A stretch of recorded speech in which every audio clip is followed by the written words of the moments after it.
The story I heard, I mean, you never know with stories. All stories have to be treated with a certain degree of skepticism, but I think, as Rabbi Beryl Wine once said many years ago, all my stories are true, just some of them haven't happened yet.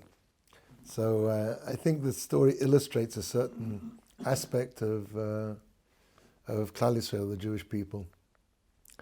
In the secular vernacular, we talk about, in English certainly, my duty calls. And in Yiddishkeit, my duty calls, really, I guess if you want to translate it, it's not translatable. But in terms, conceptually, we would say something like, to be yotze me chovoti, to be yotzi to God, to fulfill my obligation. So there's a thing called psycholinguistics, which I've never studied, but somebody once told me there's something called psycholinguistics, which apparently reveals traits of societies and by the expressions they use. So if you really picture those two ideas, the idea of to be my duty calls on the one hand, and to be yotzi from to acquit my obligation. What is the psycholinguistical observation we could make? That to the secular mind, my duty is over there somewhere, and it calls to me, but I'm over here. So me and my duty don't really start off in the same place. A Jew understands, no, I am pre-encumbered. I have a chov. I start off and I have to find a way to acquit myself. I have to be yotze. I have to go out, quite literally, from this obligation. It's an entirely different worldview. The first thing a Jew says in the morning is, Modeh ani. Have you ever thought that really, strictly grammatically speaking, it should be ani modeh? Why modeh ani? And the idea is a parallel idea. A Jew's first perception of his existence, his first tfisa, his first grasp of existing, is the fact that I have to thank. The thanks, my me, so to speak, comes only after my thanks. My perception of, my waking perception is that I have to say thank you. I'm thanking Hashem. That's where I start off. And therefore the modeh has to come before the ani. My ani is my very sense of my own existence. My ani, we talked about this in previous weeks, the deepest thing that a person can understand is the sense of the truth, so to speak, of his own existence. The truth of my own existence is not something I arrive at intellectually. We've made this point many times. It's the deepest cognition a person has. Nobody can argue with me the fact that I'm here. Nobody can persuade me I'm not here. I don't need to be persuaded it's true. I, ani, anochi. Modeh ani, my ani is a subset of Hodah. And this is really the job of the Jewish people. Gemara says that Leah, when she named Yehuda, was the first person ever to say thank you. Well, it's difficult to understand. What was this perception? And the reason I'm talking about a truma, basically the idea of truma is the idea of nadivus, of giving. And giving comes from the understanding that I have to say thank you in some way, that I'm beholden. So the idea is that all of the Avram Avinu never said thank you. Yitzchak Avinu, Yaakov Avinu, Leah. The idea is as follows, that the Imahois were Neviot, the mothers of the Jewish people, were all prophetesses. And each one, and they knew by Nevuah that there were going to be 12 tribes. And so 12 goes into, and there were 4 Imahot. So by not a terribly complicated process of division, we would come to the understanding that each one of them knew that each one of them should get 3 sons. When Leah saw she was blessed by a 4th son, this caused her to say thank you. Because a true thank you is the understanding that I don't deserve this. Rabbi Yitzchak Hutner, Zecher Tzaddik once pointed out that there are no synonyms in Lashon HaKodesh. But he also pointed out that, I don't think he was the first to point that, but he took the word, the concept of the fact that the word to thank in Hebrew, lehodot, is exactly identical as, we can translate it another way, which is to recognize or to admit. If a person goes to court and he's guilty of speeding, he says, Ani modeh, I admit. What's the connection between saying thank you and admitting? So back in the day, before people got paid by the internet and spent by the internet, and actually never saw money, so there used to be things called checks. You heard of these back in dinosaur days, right? People used to actually write. So a person would get his paycheck at the end of the month, and he'd open it up, and there was his, whatever he was getting, $1,000, $2,000. So what would he say to his boss? Thank you. And not a real thank you, because a thank you is, I mean, you know, as they say in Hebrew, magili, I deserve that, that's right, that's what I owe. He opens up his paycheck, and along with the $1,000, $2,000, there's a $500 bonus. A thank you. A thank you, any true thanks, is based on the fact that I'm admitting that I don't really deserve this. There's no true thank you without an admittance that this is not mine. I don't believe it. I don't deserve this. And the Jewish people, we say moda ani because we understand. We admit with our first word that comes out of our lips in the morning that we don't deserve anything. In Hebrew they have this expression magia li. Magia li, it's coming to me. I deserve it. We don't deserve anything. Kol neshima neshima, kol neshama neshama. Chazal darshan in Tehillim, every single neshama, kol neshima neshima, every single breath is a separate present. And that's why Leah, when she understands, and that's why she called him Yehuda, because Yehuda is the root of Yehuda is lehodot, is to say thank you. A true thank you is based on an admittance. And the admittance is, I don't really deserve this.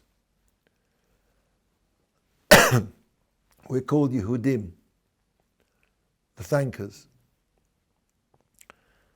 It says in the prophets, I'm so sorry, Atem Edai, you are my witnesses. We are the real witnesses, not like Brand X who also call themselves witnesses. But it says Atem Edai, that's actually where they got it from. You are my witnesses.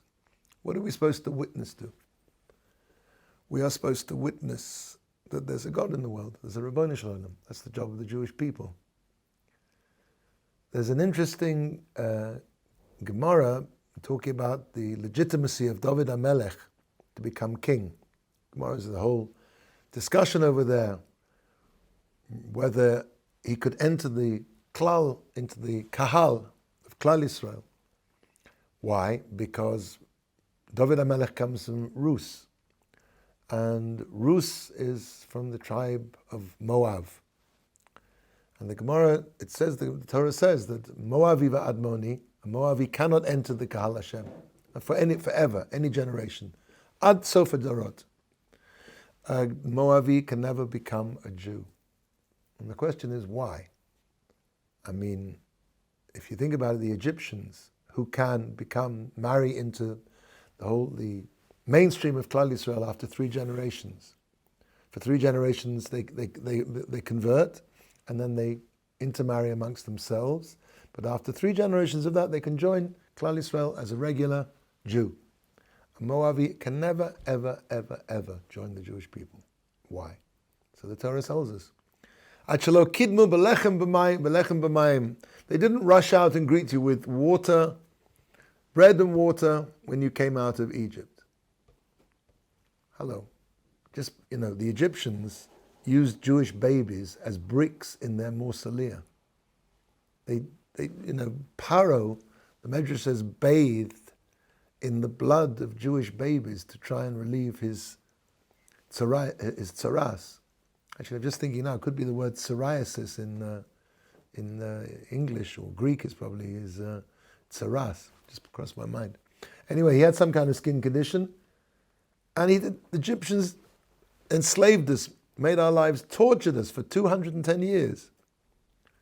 And yet they can marry him.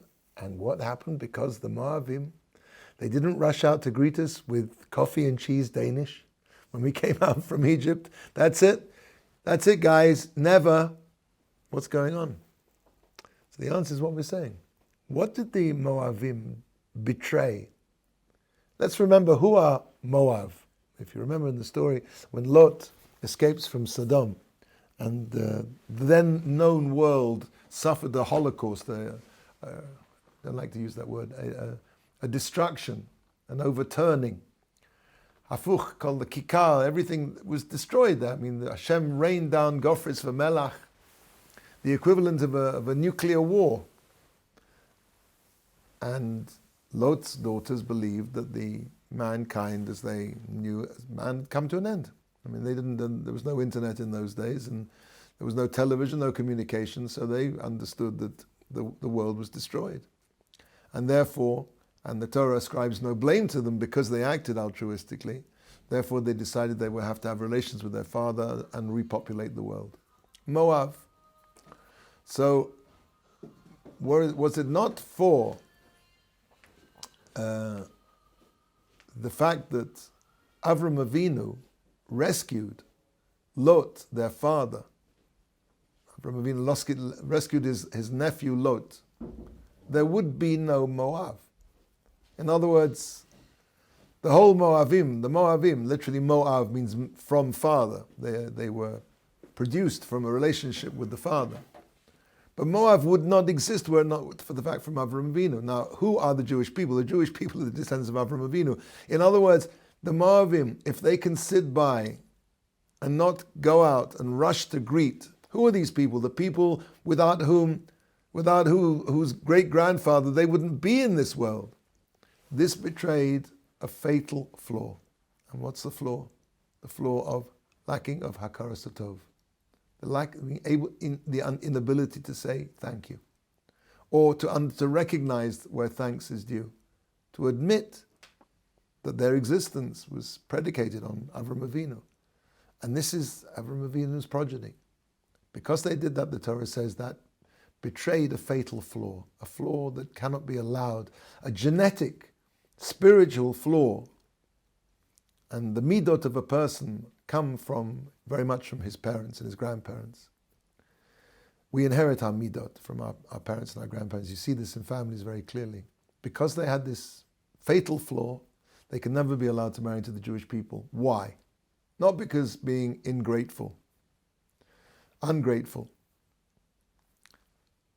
Being an ingrate is something that's not very nice. It's because, as we said before, because the essence of being a Jew is the ability to say thank you. And only a person who can recognize that he's getting something that he doesn't deserve. You see, really, it's not that atheism spawns ingratitude. It's really the other way around. If a person doesn't feel he's being given something, if he doesn't feel he's got a gift, if he doesn't feel kon neshima, every breath that I'm taking is being given to me, then he's not going to look for the source of the gift, because I'm not getting a gift. Hey, that's the way things are supposed to be. If I don't sense I'm being a gift, if I don't have a modeh ani, a modeh before my ani, then I'm not going to look around. I'm not going to try and find the source of the gift, because there is no source of the gift. That's the way things are supposed to be. So it's not that atheism breeds ingratitude. Ingratitude breeds atheism. Gives birth to atheism. Modeh ani. There was a story, as I said, I think I was about to tell this story when I got sidetracked by Rabbi Beryl Wine. It's not Beryl Wine's story, but okay. So apparently there was an El Al flight some years ago, and there was a boy who was being flown to London for an operation, and the family were not a well-off family at all, and they had got all the medical equipment there, and they were took out some seats or whatever. It cost them a fortune to do this, and somebody, a rich Orthodox Jew, was walking back to try and daven mincha in the back of the plane, and he sees this family, goes over and he asks what's going on, and they tell him that they're taking their son to for an operation in England, but there's no way. They got to talking, and really, how are you going to pay for this? He said, we really don't know. The whole thing's going to cost us £150,000, the flight and everything, operation. And he said, well, how are you going to pay for this? They said, we don't, but we have to do what we can. So he went up, the story goes, he went back to the first class compartment, and he took his hat off his hat, and he passed the hat around the first class. He told everybody up in the first class what was going on back there. They raised £150,000. Jews, of all the things that the non-Jewish world throws at us, nobody accuses us of being stingy when it comes to our own. They may say that we're only interested in our own, which is clearly not true. Because if you look back through history, how the Jews have been the supporters, the underpinnings of the state in so many countries. Spain was the top of Europe, and it kicked out all its Jews, and it became, couldn't even win a football match after that, 1500s. Right back to Mitzrayim, you see that one of the things that is fascinating about Yosef, that after the Klal Yisrael have come down to Egypt, and Yosef's whole journey into exile, and all of the denouement, the playing out of the story of him being sold into slavery, etc., why to bring Klal Yisrael down to Mitzrayim. It's all in place now. And yet he carries on being the faithful servant of the state. And working for Paro, turns up at his desk at 9 o'clock in the morning why is he doing that? He's fulfilled everything that needs to be done in terms of the history of the world and the history of the Jewish people. No. The Jews are arguably, if not the most, amongst the most loyal servants of all the host nations that we've been exiled amongst. I don't want to get onto a side topic, but so the trait of Akaras Tov, the trait of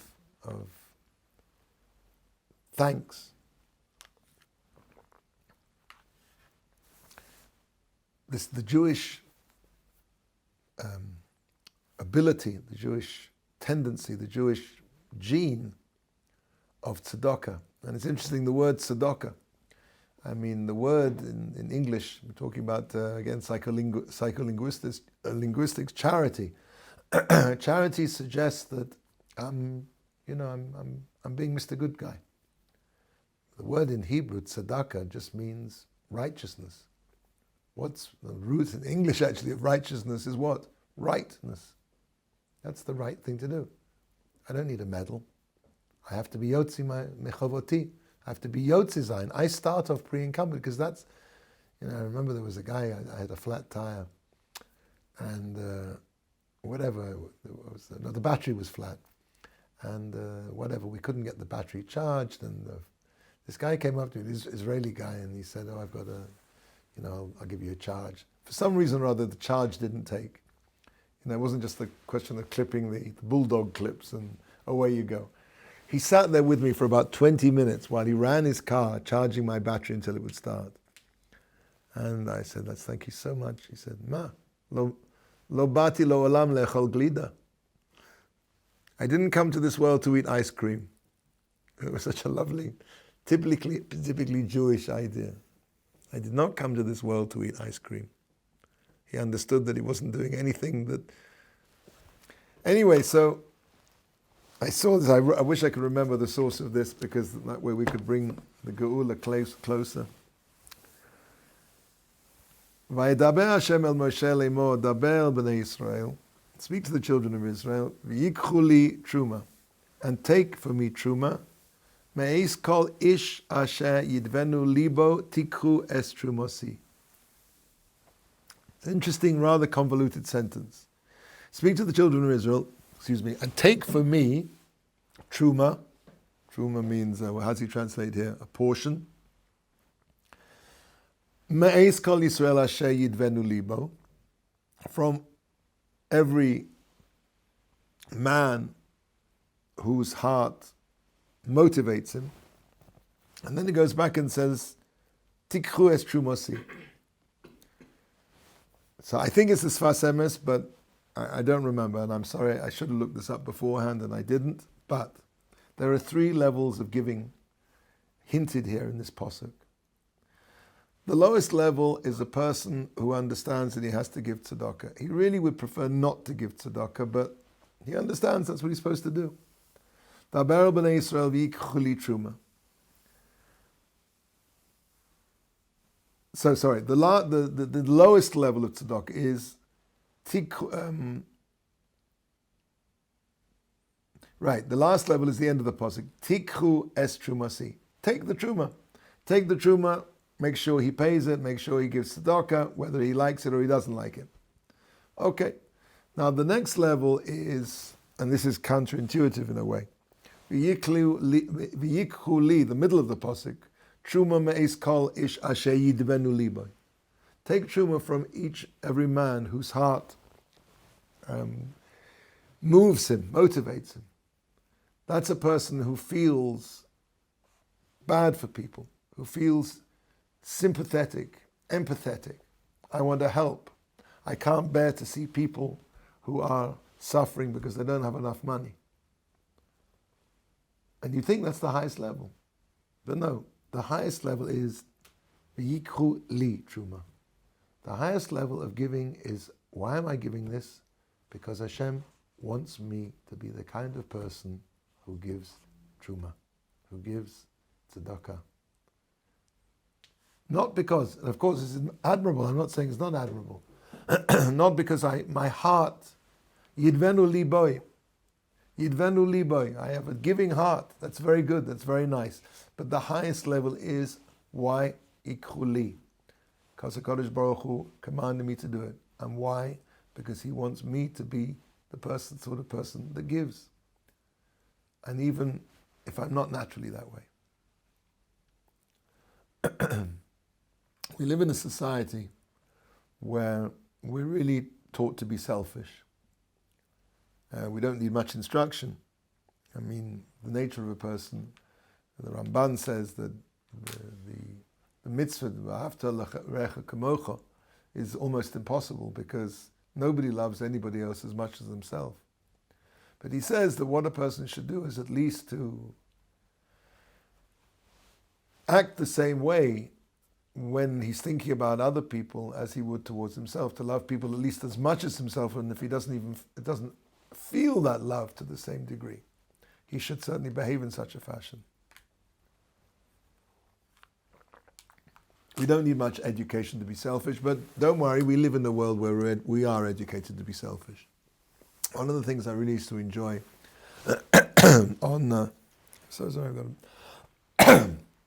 flying in the States is they have this, they don't have it on international flights, probably because, well, you'll see why, but internal flights in the States, I don't know if they still have this, but you used to be able to reach into the seat pocket in front of you and pull out this thing called the in-flight buying guide. I've never seen a magazine so full of things that I didn't need. You know, America is an amazing place. America is a place where they have solutions to problems that people didn't even know they had the problem. And I looked at this, I'll give you things like, a pair of cufflinks for your pajamas, or a nose tweezer for your pet poodle, or a reamer for your, this is back in the days where they used to have glass ketchup bottles. Do you remember glass ketchup bottles? Yeah. I have to be careful when I get to my age. People don't remember half the things I'm talking. What's that? Still have them in South Africa. Yay, glass bottles. Anyway, so this thing is called a Ketchup Reamer. Fascinating piece of equipment. It's got like a ratchet at one end, and then a twirly piece of metal that goes down, like a thing you put in the top. And at the end is this little bit of sponge, and you can stick it into your ketchup bottle when it's really near the end and twirl it around and then pull it out, and then you can squeeze out the last microgram of tomato ketchup from your ketchup bottle. Okay, I'm exaggerating, but not by much. And I looked at this magazine, I thought, what is this magazine teaching me? It's teaching me that I'm in need. I need this, I need this, I need that, I need this, I need that. Wow, how can I possibly live? How can I carry on living without all the... I didn't realize how much I'm in need. I need. And when a person looks at his life as a series of needs, that makes him into a taker. Now, Rav Dessler, in a fascinating essay called Kuntras HaChesed, an essay on kindness, which I highly recommend that you learn if you haven't learned it already, he analyzes that there are basically only two fundamental motivating impulses in the human psyche. There's the desire to give and the desire to take. And really everything, every single thing that a person does is motivated, if you follow the chain far enough down, to one of those impulses. A person is either giving or taking. And he says it sort of flip-flops in a microsecond. He says there's no pshara, but it brings it from the Chovos Levovos, this idea that there's no grey areas, that it may change very quickly, but a person at any one split specific second is either motivated by the desire to take or the desire to give. And he said that the desire to give is basically B'Tselem Elokim. Hashem, that's the godly part of us, because Hashem is all giving. Hashem is the most perfect giver that can exist. Why? Because there's nothing we can give Hashem back. A person that you can give something back to, so the giving is not perfect in every way, but Hashem, there's nothing we can give Hashem. Why? Because axiomatically, if it would be possible to give something to Hashem, it would mean, therefore, that he didn't have that thing beforehand, which means that in some way, chas v'chalila, we made him more complete, more perfect, which by definition is impossible, because that's how we understand Hashem, is that Hashem is complete in every way, that he lacks nothing and he can lack nothing. And because there's nothing we can give him, so his giving, therefore, is the ultimate giving.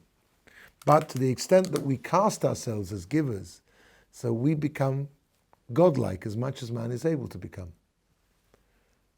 On the other hand, the desire to take is the root of everything bad, the root of war, the root of jealousy, the root of immorality, the desire to take. And he says a fascinating idea, which unfortunately, I can sympathize with it, that the desire to take is really nothing to do with the thing itself. The desire to take, we've all had this experience, I don't know about you, but like a person may be, let's take, would you have a hobby? I don't think so. You don't have a hobby. Okay, you have a hobby? Guitar. Okay. So if it's interesting how my daughter, I like guitars too. My daughter bought me a T-shirt which I promptly threw away, which says, "Can we edit that out?" I'm sorry. Which says on it, "You can never have too many guitars." So the feeling, and like a person. I'm not saying you chas v'chalila, but a person can be davening Shemana Esrei, and you can be going Baruch Atah Stratocaster, the Stratocaster, the factory. What is it? The Les Paul Guild, whatever. A person. It's amazing how when a person wants something, it takes over his mind. If only I had. All I need is to have that, and I'll be happy for the rest of my life. All I need is the Les Paul, the beautiful one with the whatever it is, or the and that's it. And then my life will be perfect. And of course, when you get the Les Paul or the Stratocaster, And you open it up and, it's a Les Paul, the beautiful smell of vanilla floats up from the paintwork of that's the difference between the ones they make in America and the Epiphones they make in the ones, whatever, it's got this beautiful American vanilla smell. And it's Gan Eden. And then next week it's very nice, but it's not quite what it was when you open the box the first time. And then, of course, within 2 months, it's I'm going to have the new Les Paul or the smartphone, 11, 13, 15, 17. He says, and it's so true, the taking is nothing to do with the thing itself. Taking, and that's why it's so insatiable. As to quote Shakespeare, is the green-eyed monster that mocks the food it preys upon. Because it's nothing to do with what the thing you want. It's the taking what I don't have and moving it within my perimeter. That's the sweetness. And of course, as soon as I have that thing, so the sweetness is gone. Because it wasn't the thing I really wanted. It was the possessing. So that is something which is insatiable. A person can never satisfy that because really the desire to take, the koach ha-natila, is nothing to do with the object itself. And I think if you know what I'm talking about, and we all have Yetzer Haras, but the person has to realize that when he wants something, he has to really analyze why he wants it, and most of the time, the best way to do that is speak to your wife, and she will persuade you, not too gently, that you really do not need another guitar or the best smartphone, because nobody has anybody else's Yetzer Hara, and therefore it's very easy to spot other people's Yetzer Haras for them. Kanei lecha chaver. So Rav Dessler identifies these two root motivations, the power to take and the power to give. And that's the battle. That's the battle inside us.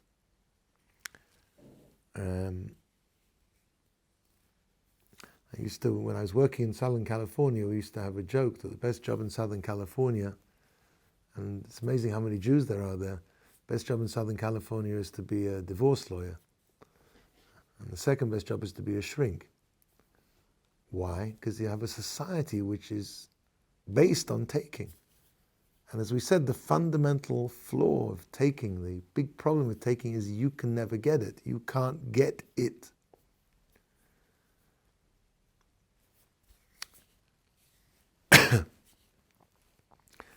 Leah, I heard a story once from Rabbi Gottlieb about a tramp.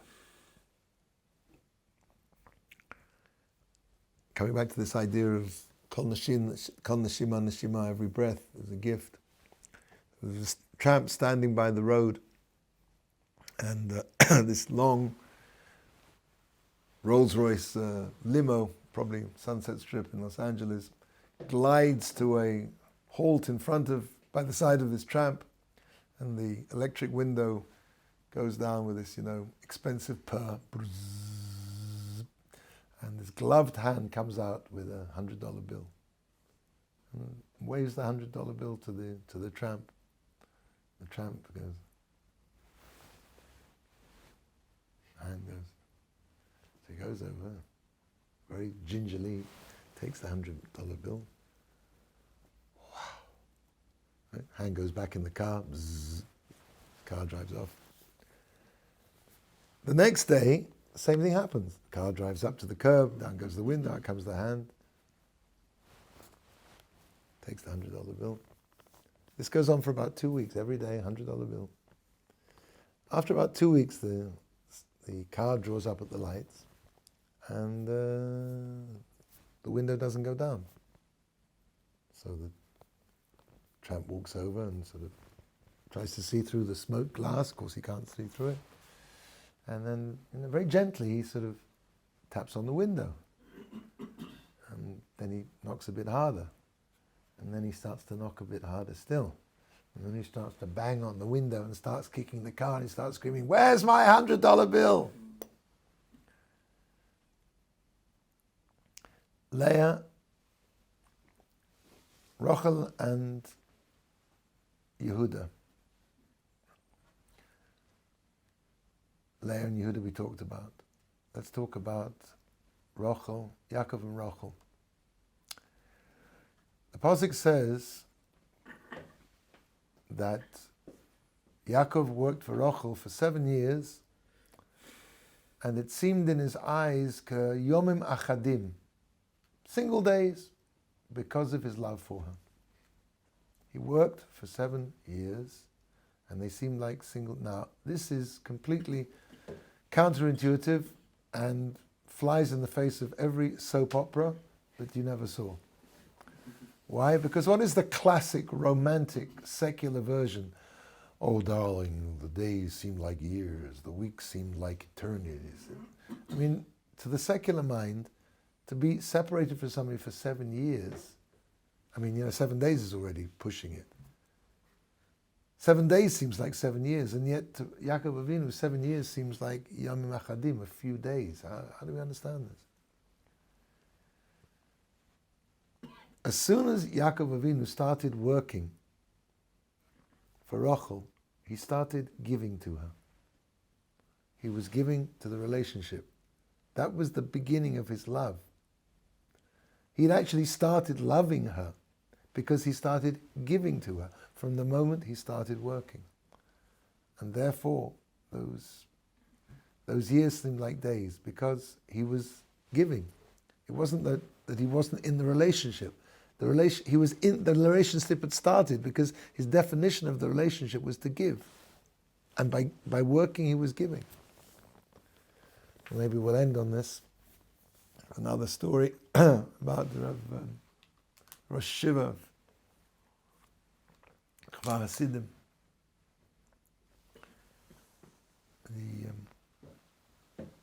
Rav Lopian, Zecher Tzaddik Livrocha.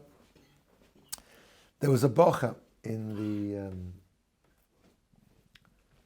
the yeshiva, and he was eating in the Cheder Ochel, in the dining room, and he was tucking into this fish, with, really enjoying himself. So Rabbi Lopian walked over to him and he said, "You like fish?" He said, "Oh, I love fish. I love fish." He said, "No, you don't. You love yourself. If you loved fish, you'd be happier if it was still swimming around in the sea." A lot of what we call love is really love of ourselves. And the story of Rachel and Yaakov really illustrates that. Okay, so that's really what I wanted to talk about a little bit today, about the idea of giving and taking, about the idea of Moda Ani, that in the Parsha of Truma, maybe this is a time when we're talking about the Nedivus Alev of Klal Yisrael to HaKadosh Baruch Hu. Well, we can't give anything to Hashem. We can fulfill His will, fulfill His purpose, but it's not really giving to Him. But certainly when it comes to Ben Adam L'Chaveiro, we can cast ourselves as givers, and we can think that I really don't deserve anything, and I'm here not to eat ice cream. And maybe when we wake up tomorrow morning, just to think to a second that my entire existence is based on admitting that I own and I deserve nothing, that I thank Hashem for every breath that we take. Have a good evening.